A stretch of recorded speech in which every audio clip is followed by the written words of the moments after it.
I never thought I'd be the kind of person who tells a story like this. I used to read these confessions online, the ones you see on Reddit or Twitter, and I'd scroll past them with this quiet, smug sense of superiority. I'd think, asterisk, that's rough, buddy, but my life is normal. My family is normal. Asterisk, I had this image of us, my father and me, as this unbreakable unit. It was a comforting lie, the kind you tell yourself at 3 a.m. when you can't sleep because of a vague, undefined anxiety. I thought I knew him. I thought I knew the parameters of our relationship. He was the stern but loving patriarch, the guy who worked 60-hour weeks so I could have a shot at a life he never got, the guy who taught me how to throw a curveball and change a tire.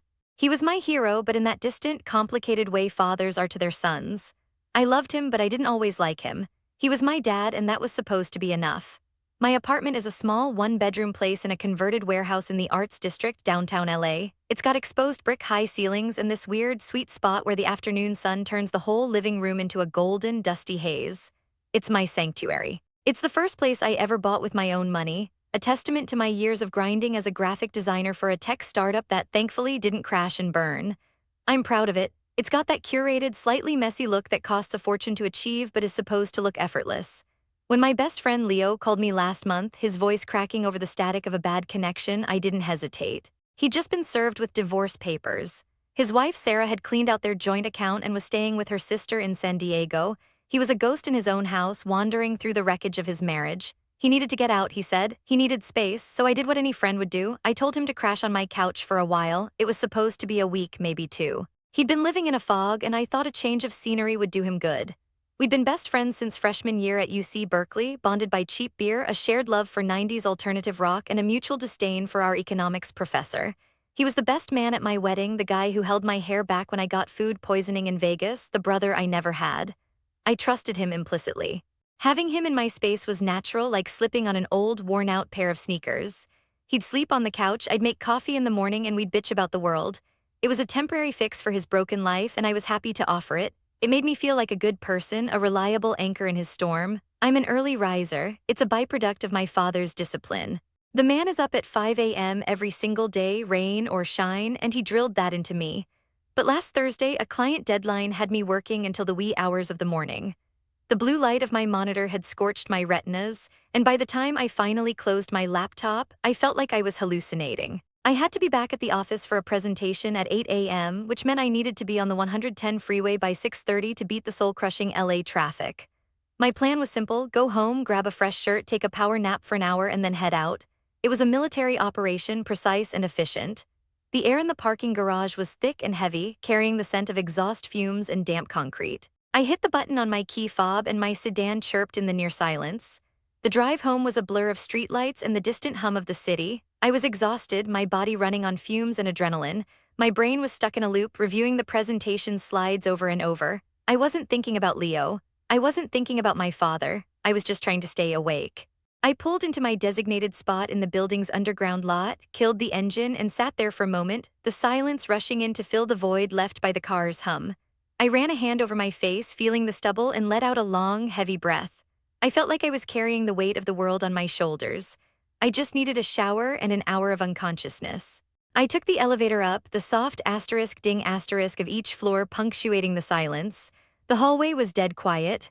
I fumbled with my keys, the familiar clinking sound a small comfort. As I unlocked the door, I expected to hear the TV on or Leo snoring from the couch, but there was nothing, just a profound, unnatural silence. I pushed the door open, expecting to see the usual mess, a blanket on the floor, an empty beer bottle on the coffee table, but the living room was pristine.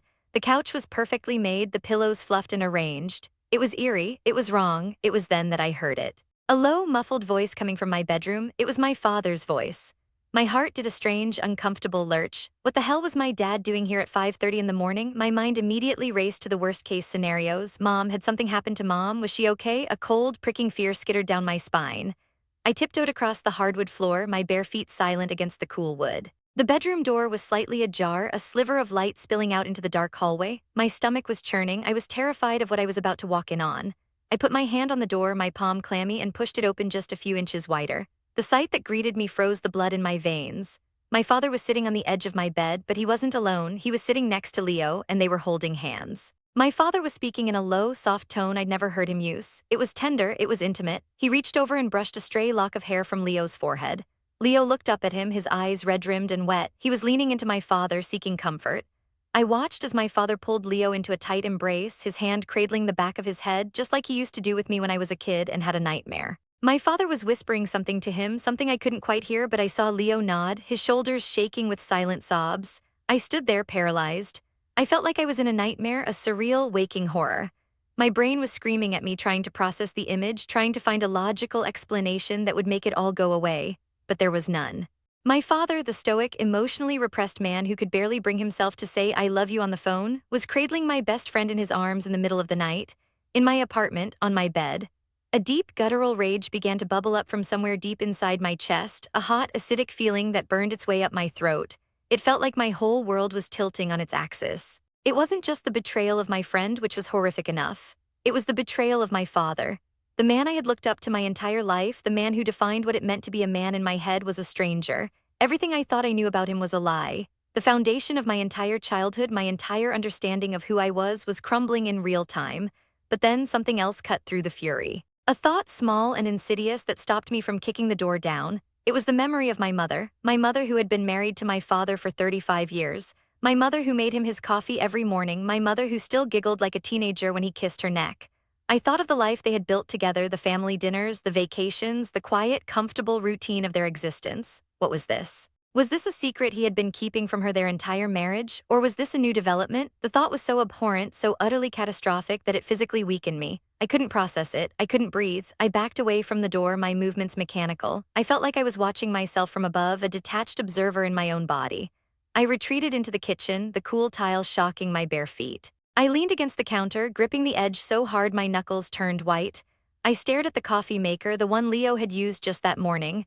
He'd left a ring of coffee grounds in the sink. It seemed so impossibly mundane, so domestic. The domesticity was what made it so sick. They were acting like a couple, a secret, forbidden couple, right under my nose, in my home. I stood there for what felt like an eternity, the silence of the apartment pressing in on me, suffocating me. I could hear my own heartbeat thudding in my ears, a frantic, desperate drumbeat. I had a choice to make. I could charge in there, confront them both, and blow the whole thing to smithereens. I could let the rage take over, let the screaming and the accusations fly. I could call my mother right now and watch the entire family structure collapse like a house of cards. Part of me, the part that was hurt and humiliated, desperately wanted that, but I couldn't move. I was frozen. I realized with a chilling clarity that I didn't know what to do. I didn't know what my father would do. I didn't know what Leo would say. I didn't know if I could face my mother's face when I told her. I was so incredibly, terrifyingly lost. This was no longer my apartment. It was a stage for a tragedy I never auditioned for. The familiar comforts were gone, replaced by a cold, alien feeling. I had to get out of there. I had to get away from them. The silence was becoming unbearable, and I knew if I stayed a moment longer, I would break. Without making a sound, I grabbed my car keys from the counter and slipped out the front door. I walked to the elevator on legs that felt like they were made of rubber. When the doors closed, I finally let out the breath I hadn't realized I'd been holding. I looked at my reflection in the polished steel door. The man staring back at me looked pale, hollow. He looked like a stranger. I had no idea who I was anymore. I had no idea who my father was, and I had no idea what I was going to do next. All I knew was that I couldn't go back in there, not yet, not until I had a plan, not until I figured out how to navigate this impossible, heart-shattering reality. I didn't go back inside. I couldn't. I walked past my car in the garage, past the elevator, past the security guard who gave me a sleepy nod, and just kept walking. The streets of downtown LA at that hour are a strange liminal space, caught between the last of the drunks stumbling home and the first of the early morning joggers. The air was cool and carried that faint, acrid smell of garbage trucks and street cleaner solution. I had no destination, no plan, just the desperate need to put physical distance between myself and that bedroom door. I walked for over an hour, my feet carrying me through the concrete canyons of the financial district, past dark storefronts and shuttered food trucks. I ended up at a 24-hour diner in Koreatown, a dive with cracked vinyl booths and a flickering neon sign that buzzed like an angry hornet. I sat in a corner booth, ordered a black coffee I had no intention of drinking, and stared at the condensation beating on the window. My reflection stared back at me, gaunt and ghost-like. The waitress, a tired woman in her 60s with bleached blonde hair and a name tag that said Brenda, refilled my coffee 3 times without me asking. I think she could sense something was wrong. I probably looked like a man who had just seen a ghost. In a way, I had. I'd seen the ghost of my father, or rather, the ghost of the man I thought he was. The real man, the one hiding in the shadows, was a complete stranger to me. I sat there for hours, watching the sun come up, painting the sky in streaks of pink and orange that felt obscenely beautiful for a morning that was already so ugly. My phone was in my pocket, silent and cold. No calls, no texts. Did they even know I had been there? Did they care? The thought made me nauseous. The internal monologue was relentless, a vicious loop of questions that had no answers. How long had this been going on? Was this a new thing, a product of Leo's vulnerable state? Or had they been circling each other for years, waiting for an opportunity? I thought back to every family gathering, every holiday dinner, every barbecue where Leo had been a fixture. He was always there, the adopted son my father never had. My father would clap him on the back, ask about his job, his life. It all seemed so innocent, so normal. But now every memory was tainted, every moment of kindness, every moment of mentorship felt like it was part of a script, a secret performance. I felt like the world's most gullible fool. They hadn't been bonding, they had been courting right in front of me for years, and I'd been too blind, too wrapped up in my own life to see it. My mind drifted to my mother, dear, sweet, oblivious mother. She loved Leo. She always said he was like a second son to her. The irony was so bitter it made me want to laugh or cry or throw my coffee cup against the wall. What would I tell her? The question hung over me like a guillotine blade. I couldn't tell her. I couldn't destroy her world the way mine had just been destroyed. She was in her 60s. Her whole life was built on the foundation of her marriage to my father. To pull that rug out from under her would be an act of cruelty I wasn't sure I was capable of, but keeping it from her felt like a betrayal of its own. If she ever found out and she found out I knew, how would she ever forgive me? I was trapped in a horrible, impossible place. By the time the sun was fully up, I had a vague plan, not a good plan, but a plan. I needed to talk to my father, alone. I needed to hear his explanation, his justification. I needed to look him in the eyes and see if there was any remorse, any shame, any sign that he understood the magnitude of what he'd done. I wasn't going to confront him in my apartment, not with Leo there. That would be a circus, a humiliating spectacle. I would call him, demand he meet me somewhere neutral. I needed a space where I could control my emotions, or at least pretend to. I paid for my coffee, leaving a 20 on the table for Brenda. I knew I'd never be able to drink black coffee again without tasting the bile of that morning. I walked back to my apartment, my steps heavy and deliberate. The sun was now high and hot, baking the asphalt. The city was waking up, the sidewalks filling with people on their way to work. They all seemed so normal, so blissfully unaware of the tectonic shift that had just occurred in my personal universe. I was moving through a parallel dimension. I unlocked the door to my building and took the stairs. I couldn't face the elevator. The walk up 5 flights felt like a penance. When I got to my door, I paused. I put my ear against the wood. Silence. I slid the key in the lock as quietly as I could, the click of the mechanism deafening in the quiet hallway. The apartment was empty. The couch was made, the pillows perfectly fluffed just as I'd left them. There was a note on the kitchen counter. I recognized Leo's messy slanted handwriting. It said simply, asterisk, had to run, call you later, thanks for everything, L, asterisk, no explanation, no mention of the night before. It was so casually dismissive, so utterly clueless that it sparked a fresh wave of fury in me. He had been in my bedroom with my father, and he had the audacity to leave a note thanking me for the couch, the audacity. I crumpled the note in my fist and threw it across the room. It bounced off the wall and landed in the sink. I wanted to scream. I wanted to punch a hole in the drywall. I wanted to call Leo and unleash a torrent of profanity so vile it would curdle his blood. But I did none of that. Instead, I stood in the middle of my living room feeling utterly hollow. I took a shower, the hot water scalding my skin. I stood under the spray for 20 minutes, letting it wash over me, trying to wash away the image of my father's hands on my friend's shoulders. I scrubbed my skin raw, but the mental stain remained. I got dressed in a clean button-down shirt, a pair of dark jeans. I told myself I was getting ready for work, but I knew that was a lie. I was getting ready for battle. I picked up my phone and scrolled to my father's contact. The name was just Dad, a simple word that now felt like a lie. I stared at the screen for a long time, my thumb hovering over the call button. I couldn't do it over the phone. I needed to see his face. I needed to see the whites of his eyes, so I got in my car and drove to his office. My father is a successful real estate developer. He has a corner office on the 20th floor of a high-rise in Century City. It's the kind of office that screams success, glass walls, a massive mahogany desk, a view of the hills that's worth more than most people make in a decade. I'd always been proud of that office. It was a symbol of his hard work, his resilience. He'd built his company from nothing, and that office was his crown jewel. Now, as I walked through the sleek lobby and took the elevator up, I felt like I was walking into the lion's den. The receptionist smiled at me, a bright, practiced smile. "He's in a meeting," she said, "but he told me to tell you he's free for lunch if you want to wait." He knew I was coming. He must have seen me on the security cameras in the lobby. He was prepared.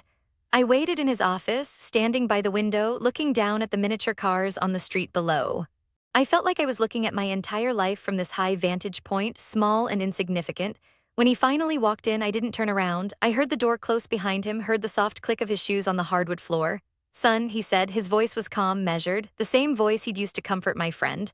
"I'm glad you came." I turned to face him. He looked the same as he always did. Graying temples, a firm jaw, piercing blue eyes. He was wearing a crisp charcoal suit. He looked like a senator, a pillar of the community. He looked like a stranger. Don't call me that, I said. My voice was flat, emotionless. Don't you ever call me that. He flinched. It was a small, almost imperceptible movement, but I saw it. He walked over to his desk and sat down in his large leather chair. He gestured to the seat across from him. Sit down, he said, please. I didn't sit. I stood my ground, my arms crossed, my jaw tight. I saw you, I said, last night at my apartment with Leo. He nodded slowly as if he'd been expecting this. I know, he said. I saw the door open. I knew you were there. The admission hit me like a physical blow. He knew I had been standing there watching, and he hadn't stopped. He hadn't pulled away. He had continued to hold Leo to comfort him, even with the door wide open. The sheer brazenness of it was staggering. What the hell is going on? I asked, my voice rising despite my best efforts to control it. Is this some kind of sick joke? Are you having an affair with my best friend? He held up a hand, a gesture that was meant to calm me, but it only enraged me further. It's not an affair, he said. It's not what you think. Then tell me what it is, I snapped. Because from where I'm standing, it looks exactly like what I think, and it's destroying everything. Do you understand that? Everything. He was quiet for a long moment. He looked down at his desk, at the papers spread out before him. When he looked back up, his eyes were different. There was a vulnerability there I had never seen before. It was unsettling. I'm not having an affair, he said again, his voice softer this time. I'm not cheating on your mother. I would never do that. The words hung in the air. They were supposed to be reassuring, but they only confused me further. Then what were you doing in my bedroom at 5 in the morning with my best friend? I demanded. What was that? He took a deep breath, the kind you take before you deliver bad news. The kind you take before you jump off a cliff. Leo came to me about a month ago, he said. He was in a bad place, he was lost, he didn't know who he was anymore, his marriage was falling apart, his life was in shambles, he was spiraling. I shook my head trying to follow the thread. So you decided to comfort him by holding him, by touching his face? The disgust was thick in my throat. Leo is my son, my father said. The words were quiet, but they landed like a bomb. He's my biological son. The world stopped spinning, the hum of the office, the distant sound of traffic, the ticking of the clock on the wall, it all faded into a high-pitched whine in my ears. I blinked, staring at him. What did you just say? He looked at me, his eyes pleading. He's your brother, he said, my son, your half-brother. I shook my head, a frantic, disbelieving motion. That's not possible. Leo grew up in Ohio, his parents are. His mother is a woman I knew before I met your mother, my father interrupted.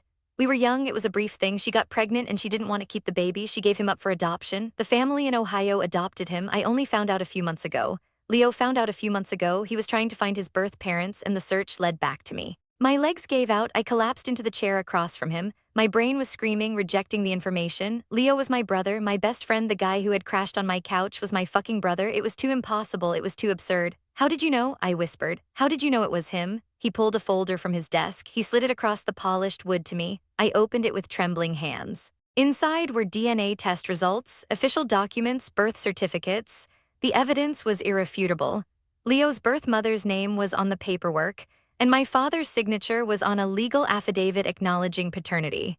It was real, it was all real. I looked up at my father. My entire life had just been rewritten. The betrayal I had felt, the rage, the confusion, it had all been misplaced. He wasn't cheating. He was trying to rebuild a relationship with a son he had lost before he was even born.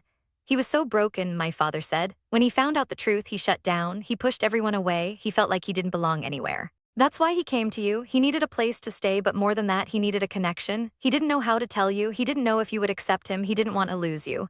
My head was spinning. Leo had been carrying this weight, this secret, and he hadn't told me. He'd come to my house, slept on my couch, and kept the truth from me. The betrayal was still there. It had just shifted shape. It wasn't my father who had betrayed me. It was my best friend, my brother. The realization hit me like a freight train. My father and Leo weren't lovers. They were father and son trying to navigate a minefield of secrets and emotions.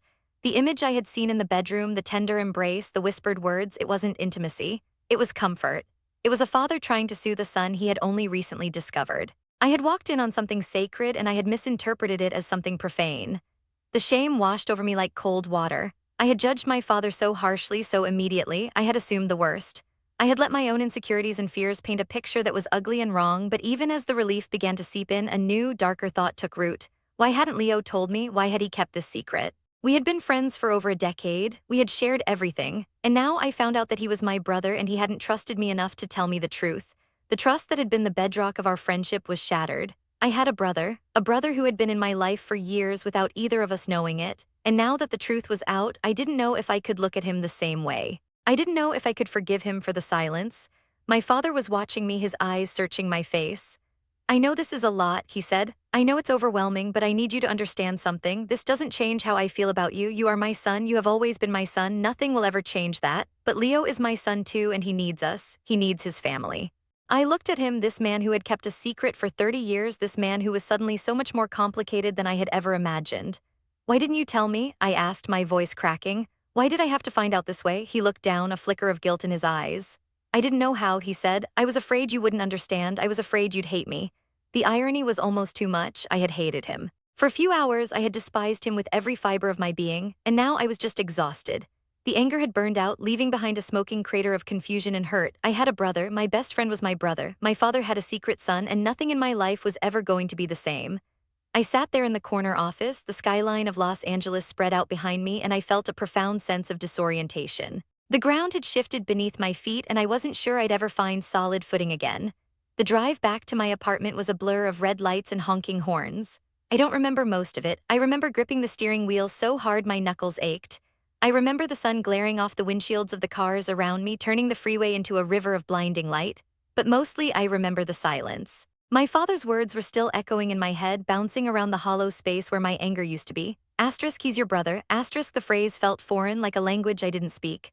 I kept saying it under my breath, trying to make it fit, trying to force it into the shape of my reality. Asterisk, brother. Leo is my brother. Asterisk, it didn't fit. It wouldn't stick. It was like trying to push a square peg into a round hole. When I finally pulled into my parking spot, I sat in the car for a long time. The engine ticked as it cooled. The garage was dark and quiet, the only sound the distant hum of a ventilation fan. I rested my forehead against the steering wheel and closed my eyes. I was so tired. Not just physically, but deep down in my bones, in the marrow of who I was. I felt like I had aged 10 years in a single day. I thought about Leo, about all the years we had spent together. The late-night study sessions in college, the road trips, the bad decisions, the good ones too. We had been through so much together. He was the closest thing I had to a brother, and now he actually was one. The universe had a sick sense of humor. I finally got out of the car and dragged myself up the stairs. The hallway was empty, the air still and stale. I unlocked my door and stepped inside. The apartment was exactly as I had left it, the pristine couch, the empty coffee cup on the counter, the crumpled note still sitting in the sink. I walked over and smoothed it out, reading Leo's words again. Asterisk, had to run, call you later, thanks for everything, L. Asterisk, such a simple, mundane message. It made me want to laugh or scream. I still hadn't decided which. I set the note down on the counter and walked to my bedroom. The bed was still unmade from the night before, the sheets rumpled and twisted. I could still see the indent on the mattress where my father had sat. I could still picture Leo leaning into him, seeking comfort. The image was burned into my retinas. I sat down on the edge of the bed, just where my father had been, and tried to piece it all together. The timeline was still murky. My father said he found out a few months ago. Leo found out a few months ago. Their entire relationship had been built on this secret, this shared knowledge, while I was left in the dark. I thought back to the weeks leading up to Leo's arrival. He had been distant, evasive. I'd chalked it up to the stress of the divorce. But now I understood. He wasn't just going through a breakup, he was going through an identity crisis. He had spent his whole life believing he was the son of two loving parents in Ohio, and then overnight he discovered that his entire origin story was a lie. His birth mother had given him up. His birth father was the father of his best friend. It was a psychological earthquake, and he had been left to pick up the pieces alone. And then it hit me.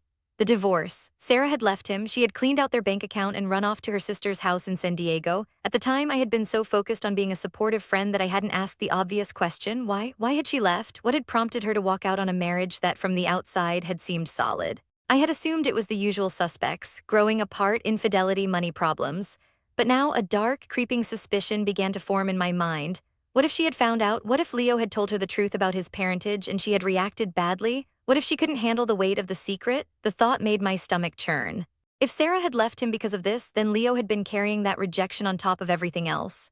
No wonder he had been a wreck. I pulled out my phone and stared at Leo's contact. His name was just Leo, but now it felt like a placeholder for something more complicated. Asterisk, brother. Asterisk, I typed out a text, deleted it, typed it again, deleted it again. What was I supposed to say? Asterisk, hey, congrats on being my brother. Sorry I caught you crying in my bed with our dad. Awkward.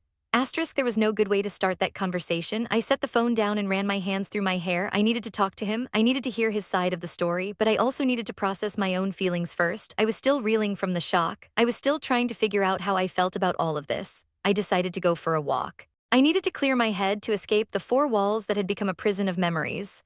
I grabbed my keys and headed out, not bothering to lock the door. I walked without direction, letting my feet carry me through the familiar streets of my neighborhood. The sun was high overhead, beating down on the pavement. I passed a coffee shop where Leo and I used to grab breakfast. I passed a park where we had played pickup basketball on weekends. Every corner held a memory, and every memory was now tangled up in this new, complicated reality. I thought about our friendship, about all the times I had confided in him, all the times he had confided in me. I thought about the easy comfort of our relationship, the way we could sit in silence for hours without it being awkward. And I wondered if any of it had been real. Had he been keeping this secret from me the entire time we were friends, or had it only been the last few months? I found myself at a bar, a dive place I'd never been to before. It was dark and cool inside, a welcome respite from the heat. I ordered a whiskey neat and sat in a corner booth. The bartender, a burly guy with a thick beard, didn't bother me. He could tell I wasn't there for conversation. I sipped my drink slowly, letting the burn of the alcohol soothe my frayed nerves. I thought about my mother. The guilt was crushing me. I hadn't called her. I hadn't told her anything. I didn't even know if she knew about Leo. My father had said he wasn't cheating, that he had never cheated. But did that mean my mother knew about his past? Had he told her about the woman before her, the son he had given up? Or was that a secret he had carried into their marriage? I had a million questions and no answers. I pulled out my phone again. This time I didn't hesitate. I scrolled to Leo's contact and pressed call. It rang once, twice, three times. I was about to hang up when he answered. His voice was hesitant, almost a whisper. Hey, there was a long pause. I could hear him breathing on the other end. Hey, I said finally. The word felt inadequate. Can we talk? Another pause. Yeah, he said, I think we need to. I told him to meet me at the bar. He said he'd be there in 20 minutes. I hung up and ordered another whiskey. I stared at the amber liquid in the glass, watching the light play off its surface. I had no idea what I was going to say to him. I had no idea how to bridge the gap that had suddenly opened up between us. When he walked in, I barely recognized him. He looked like a ghost. His face was pale, his eyes bloodshot. He had lost weight, his clothes hanging off his frame. He looked like he hadn't slept in weeks. He slid into the booth across from me, his hands shaking slightly. He didn't meet my eyes. He just stared at the table, at the scratches and stains that told the stories of countless patrons before us. The bartender came over and Leo ordered a beer. We sat in silence for a long time, the weight of everything unsaid pressing down on us. Finally, I broke the silence. Why didn't you tell me? He flinched, his jaw tightening. I wanted to, he said. God, I wanted to every day, but I didn't know how. I didn't know how to say it. I leaned forward, my elbows on the table. How long have you known? He took a long pull from his beer, then set it down. A few months. It started when I found out about the adoption. My parents, the ones who raised me, they never told me. I only found out because I had to get a background check for a new job and something came up. I started digging. I hired a private investigator. It took a while, but eventually everything led back to your dad. He finally looked up at me, his eyes filled with a painful vulnerability. I didn't believe it at first. I thought it was a mistake. But then I got the DNA test, and it was confirmed. I was his son, he was my father, and you were my brother. I absorbed the information, letting it settle. Why didn't you come to me first? I asked. Why did you go to him? He shook his head, running a hand through his hair. I didn't know what to do. I was scared. I was scared of how you'd react. I was scared you'd hate me. I was scared you'd think I was trying to replace you or something. I didn't know how to fit into your life, your family. I felt like an intruder. The word intruder struck a chord. I thought about all the years he had spent at our family dinners, our holiday gatherings, the way he had always been welcomed with open arms. He had never been an intruder. He had always been part of the family. We just hadn't known it. What about Sarah? I asked. Did she know? He flinched again, and I knew I had hit a nerve. She found out, he said quietly. She was going through my phone looking for evidence of, I don't know, an affair. She found the messages from the private investigator. She found the DNA results. She flipped out. He laughed bitterly, a hollow sound. She said I was lying. She said I was making it up for attention. She said I was trying to sabotage our marriage. I tried to explain, but she wouldn't listen. She packed her bags and left the next day. The pieces were falling into place. Sarah hadn't just left him because of a secret. She had left him because she couldn't handle the truth. She had rejected him at the moment when he needed her most. No wonder he had been so broken. I'm sorry, I said, and I meant it. I was sorry for the way he had been treated. I was sorry for the pain he had endured. I was sorry that he had been forced to carry this burden alone. But a part of me was still angry. Angry that he hadn't trusted me. Angry that he had gone to my father before coming to me. Angry that I had been left out of the loop, forced to discover the truth in the worst possible way. I'm sorry too, he said. I know I should have told you. I know I messed up, but I didn't know how. I didn't know how to be your brother. I didn't know how to be anything anymore. We sat there in silence again, the weight of our shared history pressing down on us. I thought about all the times we had been there for each other, all the late-night conversations, all the moments of vulnerability. We had been brothers in everything but blood, and now the blood was there, but everything else felt fractured. I didn't know if we could fix it. I didn't know if we could go back to the way things were, but I knew I couldn't lose him. He was my brother. He was my best friend. He was family. And family was supposed to stick together no matter what.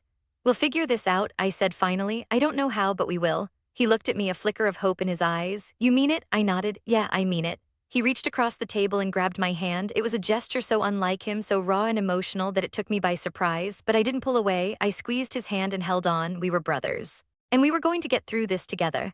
The road ahead was uncertain, but for the first time that day I felt like I had a direction. I had a purpose. I had to find a way to rebuild what had been broken. I had to find a way to keep my family together. The days that followed were a strange, hazy blur. I went through the motions of my life, showing up to work, answering emails, sitting in meetings, but I was a ghost in my own body. My coworkers asked if I was sick. I told them I was fine, just tired. I couldn't explain that I had spent the last 72 hours trying to process a truth that had turned my entire existence inside out. Leo and I had left the bar that night with a fragile, unspoken understanding. We hadn't solved anything, but we had agreed to try. We had agreed to take it one day at a time. He was still sleeping on my couch, although now the dynamic was impossibly different. He wasn't just my buddy crashing for a few weeks. He was my brother, my half-brother, my father's secret son, and every time I looked at him, I saw a stranger wearing my best friend's face. The most unsettling part was how ordinary everything seemed on the surface. We would wake up, make coffee, watch the morning news. We'd talk about sports, about work, about the mundane details of daily life. But underneath the surface, there was a chasm, a silence that hummed with everything we weren't saying. I caught myself studying him, looking for resemblances I had never noticed before. The shape of his jaw, the way he laughed, the stubborn set of his shoulders. Were those traits from my father? Had they been there all along, hidden in plain sight? I felt like I was looking at a puzzle I had been solving wrong for years, and suddenly the pieces were clicking into place in ways that made me dizzy. My father, meanwhile, was walking a tightrope. He called me every day, sometimes twice. His voice was different now, softer, more uncertain. He was trying to be there for me, trying to bridge the gap his secret had created. But I didn't know how to talk to him. Every conversation felt like we were navigating a minefield. I'd hear his voice on the other end of the line and remember the way he had looked at Leo, the tenderness in his eyes. It wasn't the tenderness of a lover, I knew that now. It was the tenderness of a father who had found a son he thought he'd lost forever, but knowing that didn't make it easier. It just made it more complicated. My mother was the wild card, she didn't know. My father hadn't told her. He was terrified of how she would react, and honestly, so was I.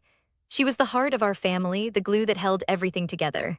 If she found out that my father had a son from a relationship before they were married, a son he had kept hidden for over 30 years, it would shatter her. She would question everything. She would question the foundation of their marriage, the authenticity of their love. I couldn't bear to be the one who delivered that blow, but I also couldn't bear the weight of the secret. It was eating me alive, a slow, corrosive poison. I spent a lot of time alone. I'd go for long drives at night, cruising through the empty streets of Los Angeles, the city lights blurring past my windows. I'd drive up to the hills and look down at the sprawling metropolis below, feeling small and insignificant. I'd think about my childhood, about all the moments I had shared with my father. The baseball games, the camping trips, the long talks in his study. I had always believed that we were close, that he had shared everything with me. But now I realized that he had been keeping a part of himself hidden, a part that was just as important as anything else. I felt robbed, I felt lied to, I felt like the son he had known was just a performance, a role he was playing, and then there was Leo. He was trying, I could see that. He was trying to be normal, trying to be my friend. But we were both walking on eggshells. One night, about a week after the bar, we were sitting on the couch watching some mindless action movie. The kind of movie we used to watch together all the time, making jokes and commentary. But that night, the silence was heavy. The movie was just noise, a distraction from the elephant in the room. I finally paused it and turned to him. "We need to talk about this," I said. "We need to talk about what happens now." He set down his beer and nodded slowly. "I know, I've been thinking about it too." He looked at me, his eyes searching. "What do you want to happen?" I didn't have an answer. I wanted to go back to the way things were. I wanted to unlearn everything I had discovered. I wanted to live in the comfortable ignorance of a world where my best friend was just my best friend and my father was just my father. But that world was gone. It had vanished the moment I opened that door. "I don't know," I admitted. "I don't know what I want. I don't know what this means for us, for our family." He leaned forward, his elbows on his knees. "I don't want to lose you," he said. "You're the closest thing I've ever had to a brother, and now that I know you actually are my brother, I don't want to screw it up." I felt a pang of something, a mixture of guilt and sadness. He was so vulnerable, so raw. He had been through so much, and he was still standing. He was still trying. "You're not going to lose me," I said. "I'm not going anywhere." He let out a breath, a long, shaky exhale. "You mean it?" I nodded. "Yeah, I mean it." But even as I said the words, I knew they weren't enough. We needed to address the bigger issue. The issue of my mother, the issue of our family, the issue of the lies that had been woven into the very fabric of our lives. I couldn't just pretend that everything was fine. I couldn't just move forward without acknowledging the damage that had been done. "We have to tell her," I said. "We have to tell my mom." Leo's face went pale. "Are you sure? Your dad said he wanted to wait. He said he needed to find the right time." I shook my head. "There's never going to be a right time. The longer we wait, the worse it's going to be. She deserves to know the truth." The next day, I called my father. I told him we needed to have a family meeting. I told him it was time to tell my mother. He was silent for a long moment and I could hear him breathing on the other end of the line. Are you sure about this? He asked. I'm sure, I said. It's the only way, he agreed reluctantly. He said he would come to my apartment that evening. He would bring the documents, the DNA results, everything. We would tell her together. I spent the rest of the day in a state of nervous anticipation, my stomach churning with anxiety. I couldn't focus on anything. I just kept replaying the conversation in my head, trying to imagine how my mother would react. Would she cry? Would she scream? Would she leave my father? The uncertainty was unbearable. When my parents arrived that evening, the tension was palpable. My mother looked confused, wondering why she had been summoned to my apartment on a Wednesday night. My father looked like a man walking to his execution. Leo was there too, sitting on the edge of the couch, his hands clasped tightly together. I opened the door and let them in. My mother gave me a warm hug, but she could sense that something was off. What's going on? She asked, looking around the room. Why is everyone so serious? I led her to the couch and sat down across from her. My father sat beside her, his face pale and drawn. Leo and I sat on the opposite couch, facing them, the four of us, a family that had just been broken and was about to be rebuilt.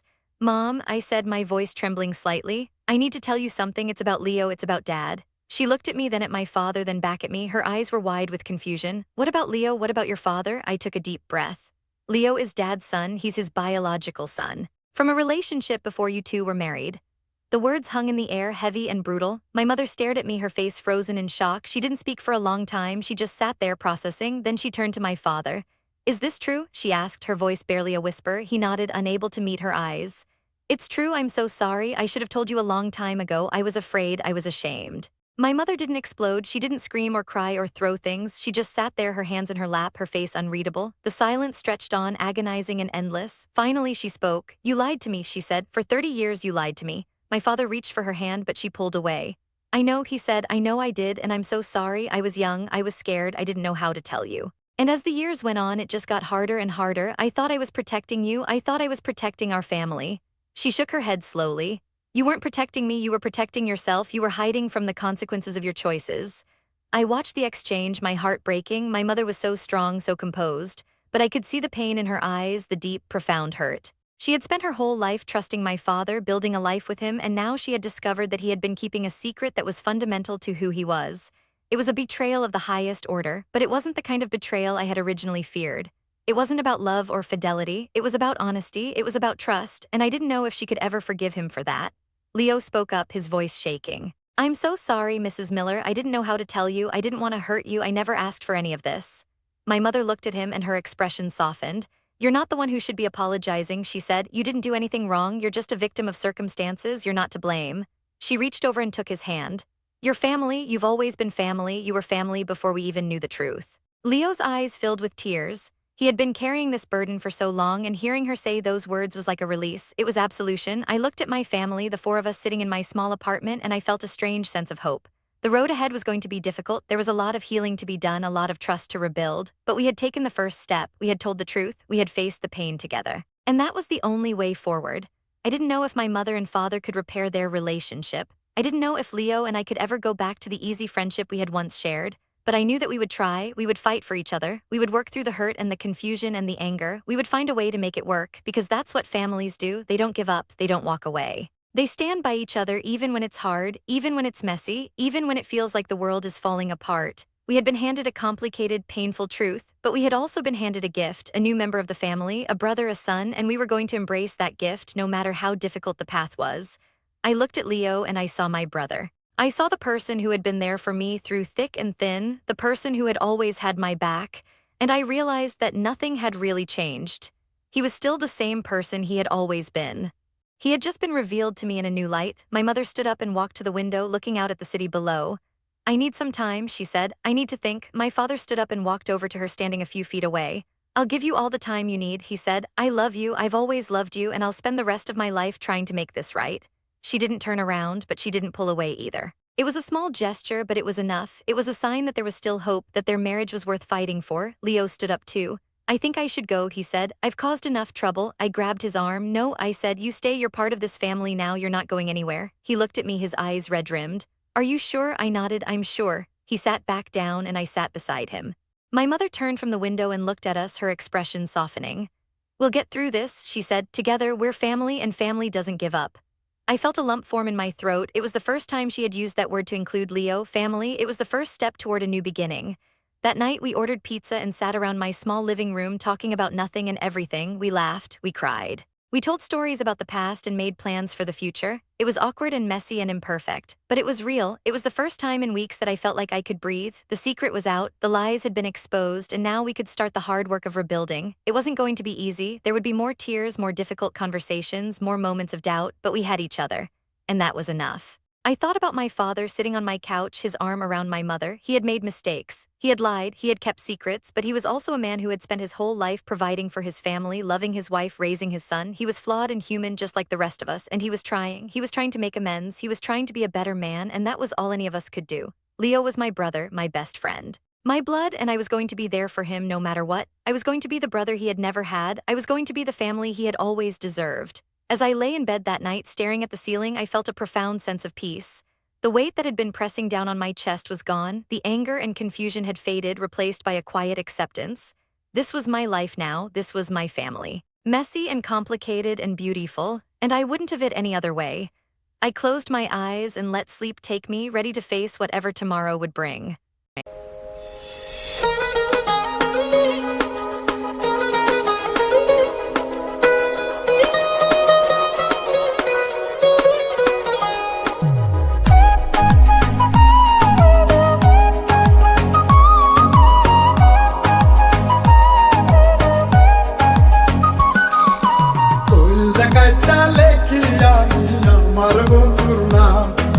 সেই বন্ধু যে দিল না রে আমার প্রেমের দাম, কইলজা কাইটা লেখি আমি আমার বন্ধুর নাম।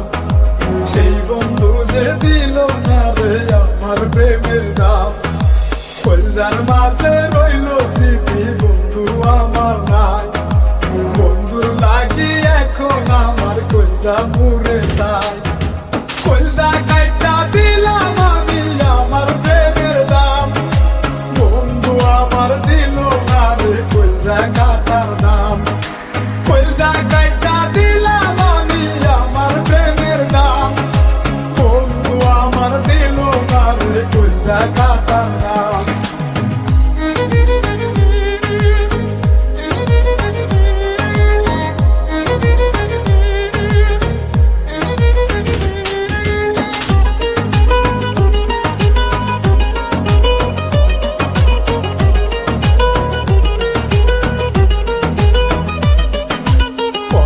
ভিতর জায়গা দিলাম কইলজা কাটিয়া, প্রেমের ব্যথায় গেল হায় রে কইলজা ফাটিয়া। মনের ভিতর জায়গা দিলাম কইলজা কাটিয়া, প্রেমের ব্যথায় গেল হায় রে কইলজা ফাটিয়া। কইলজার আঘাত মনে জমা বলতে পারি না, বন্ধু আমায় গেল ভুলে কইরা চলো না। কইলজা কাইটা দিলাম আমি আমার প্রেমের দাম, বন্ধু আমায় দিল না রে কইলজা কাটার নাম। কইলজা কাইটা দিলাম আমি আমার প্রেমের দাম, বন্ধু আমার দিল না রে কইলজা কাটার নাম।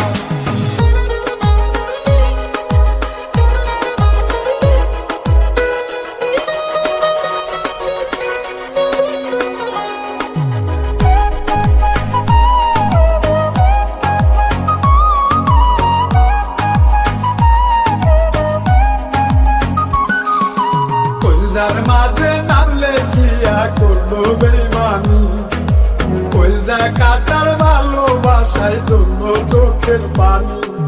কইলজার মাঝে নামলে কিয়া করলো বেইমানি, কইলজা কাটার ভালোবাসায় জন্য চোখের পানি।